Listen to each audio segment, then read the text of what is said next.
Assalamualaikum warahmatullahi wabarakatuh. Yang terhormat Bapak Dr. Andes Dadan Juanda MPD selaku dosen pengampu mata kuliah pembelajaran bahasa dan sastra DSD kelas tinggi. Perkenalkan, kami dari kelompok 6 elemen membaca dan memirsa. Di sini kami beranggotakan 3 orang. Yang pertama saya sendiri Salma Sadia, lalu ada Nurma Yunita dan Riana Jami Fatona. Masalah yang kelompok kami ambil yaitu kurang interaktifnya media pembelajaran pada penentuan ide pokok dan makna kiasan, sehingga peserta didik menganggap semua informasi di dalam teks fabel sama pentingnya. Nah, solusi yang kami ambil ialah e-book dengan judul Menjelajah Teks, Menggali Ide Pokok Cerita Fabel dan Menemukan Makna Kiasan. Di dalam buku ini terdapat beberapa bagian yang dapat digunakan oleh guru dalam pembelajaran Bahasa Indonesia elemen membaca kelas 4 fase B pada bab 2, topik membaca jendela dunia. Bagian yang dapat digunakan oleh guru diantaranya ialah pada bagian cerita fabel yang sudah terkandung beberapa kalimat serta arti yang bermakna kalimat kiasan. Cerita ini juga bisa diberikan kepada peserta didik untuk mengimplementasikan elemen membaca pada proses kegiatan pembelajaran. Terdapat juga beberapa bab yang dapat membagi tingkatan membaca peserta didik secara berurutan. Pada bagian mind mapping, dapat membantu peserta didik untuk menuangkan apa yang diketahuinya mengenai unsur-unsur intrinsik yang terdapat pada cerita fabel agar peserta didik melakukan kegiatan membaca tidak hanya menggugurkan perintah guru untuk membaca, melainkan dapat membaca dengan memperhatikan unsur-unsur intrinsik yang terdapat pada cerita fabel. Terdapat bagian yang dapat digunakan oleh guru, juga yaitu kalimat yang terdapat pada e-book yang merupakan bagian untuk membantu peserta didik dalam menentukan ide pokok yang terkandung pada cerita fabel. Dengan adanya kalimat awal sebagai pemantik, diharapkan dapat membantu peserta didik untuk mengembangkan kalimat menjadi sebuah ide pokok. Pada bagian akhir juga, kami mencantumkan barcode yang dapat di-scan oleh guru untuk mengakses modul ajar, media pembelajaran, bahan LKPD, serta bahan mind mapping untuk membantu guru dalam melangsungkan pembelajaran. Baik, untuk langkah pembuatan e-book panduan guru ini dapat dilakukan dengan cara yang pertama, buka aplikasi Canva, lalu setelah itu login ke akun Canva, lalu di kolom pencarian cari dengan kata kunci booklet, setelah itu pilih template yang sesuai dan relevan.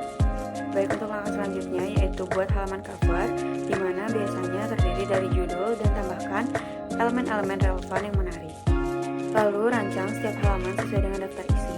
Pada pendahuluan dapat ditambahkan berupa kata pengantar, tujuan pembelajaran, lalu manfaat buku tersebut bagi peserta didik dan pendidik. Lalu, karena ini berupa buku panduan, kami menambahkan setiap halamannya berupa informasi bagi guru, di mana ini sebagai rambu-rambu untuk guru dalam melaksanakan pembelajaran. Pada halaman berikutnya, tambahkan satu cerita fabel ataupun beberapa cerita fabel yang dapat digunakan guru dalam melakukan pembelajaran. Untuk menyelaraskan informasi bagi peserta didik dan pendidik, kami mengedit setiap isi panduan ini berdasar pada buku panduan guru dan juga buku siswa. Gunakan mind mapping yang ada pada template Canva untuk membantu peserta didik dalam menemukan ide pokok dan juga informasi pendukung serta menemukan makna kiasan. Untuk halaman-halaman berikutnya dapat disesuaikan dengan tingkatan-tingkatan membaca yang akan dilaksanakan oleh peserta didik dan pendidik. Maka dari itu, untuk halaman berikutnya dapat dimulai dengan pemahaman membaca literal, yaitu informasi-informasi dasar yang ada dalam teks. Untuk tingkatan membaca berikutnya yaitu tingkatan membaca interpretatif, di mana peserta didik diarahkan untuk menganalisis informasi-informasi yang ada di dalam teks tersebut, seperti apa pesan moralnya, bagaimana konfliknya, lalu tafsiran yang ada pada kata kiasan yang ditemukan sebelumnya. Untuk halaman berikutnya, sediakan 2 salinan mind mapping, di mana yang pertama untuk guru dan yang kedua untuk peserta didik. Untuk salinan pertama yaitu untuk guru, sediakan clue-clue yang dapat guru gunakan dalam membantu peserta didik untuk mengetahui ide pokok yang ada pada cerita fabel tersebut. Clue-clue ini dapat berisi bagaimana konfliknya, siapa saja tokohnya, bagaimana alurnya, bagaimana tema ceritanya, apa pesan moral yang dapat diambil dari cerita tersebut, bagaimana latar waktu dan latar tempat yang ada pada cerita tersebut, dan juga kata-kata yang mengandung kiasan dalam cerita tersebut. Untuk salinan kedua yaitu mind mapping yang dapat diberikan guru kepada peserta didik, sediakan instruksi bagi siswa agar mengerjakan mind mapping tersebut secara berkelompok. Dalam mind mapping tersebut tidak ada informasi apapun, sehingga guru dapat membantu peserta didik untuk mengarahkan informasi apa saja yang dapat ditemukan oleh peserta didik. Untuk halaman berikutnya, guru dapat memfasilitasi siswa dalam menentukan ide pokok tersebut dengan cara memberikan kalimat-kalimat yang rumpang sehingga dari informasi-informasi yang mereka catat pada mind mapping sebelumnya dapat ditambahkan pada kalimat tersebut. Sehingga dari hasil tersebut, peserta didik dapat menyimpulkan informasi-informasi apa saja yang mendukung ide pokok sebuah teks fabel.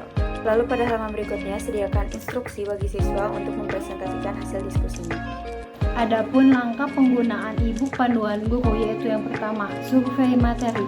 Guru terlebih dahulu harus memeriksa isi pada e-book seperti daftar isi, tujuan pembelajaran, manfaat pada buku, supaya guru dapat memahami alur materi yang tersedia pada e-book. Lalu selanjutnya yang kedua, mempelajari model pembelajaran. Guru harus mempelajari lebih dalam terkait SQ4R, survei, question, read, reflect, recite, dan juga review yang menjadi pendekatan utama dalam e-book ini. Lalu selanjutnya, guru harus membaca dan memahami isi pada cerita fabel. Lalu selanjutnya pada bab 1, literal, yang dimana guru dapat membimbing siswa untuk memahami unsur intrinsik atau unsur dasar seperti tokoh, latar, dan juga makna literal, yang dimana guru juga dapat mengarahkan siswa supaya dapat mencari kata yang bermakna kiasan. Lalu selanjutnya bab 2, interpretatif. Pada bab ini, siswa menganalisis ide pokok, konflik, dan pesan moral dengan membuat sebuah kesimpulan dari informasi yang tersirat dalam fabel. Selanjutnya bab 5, presentasi. Siswa diarahkan untuk melakukan sebuah presentasi kelompok yang dimana siswa menyampaikan atau menyusun berdasarkan cerita yang telah dipelajari.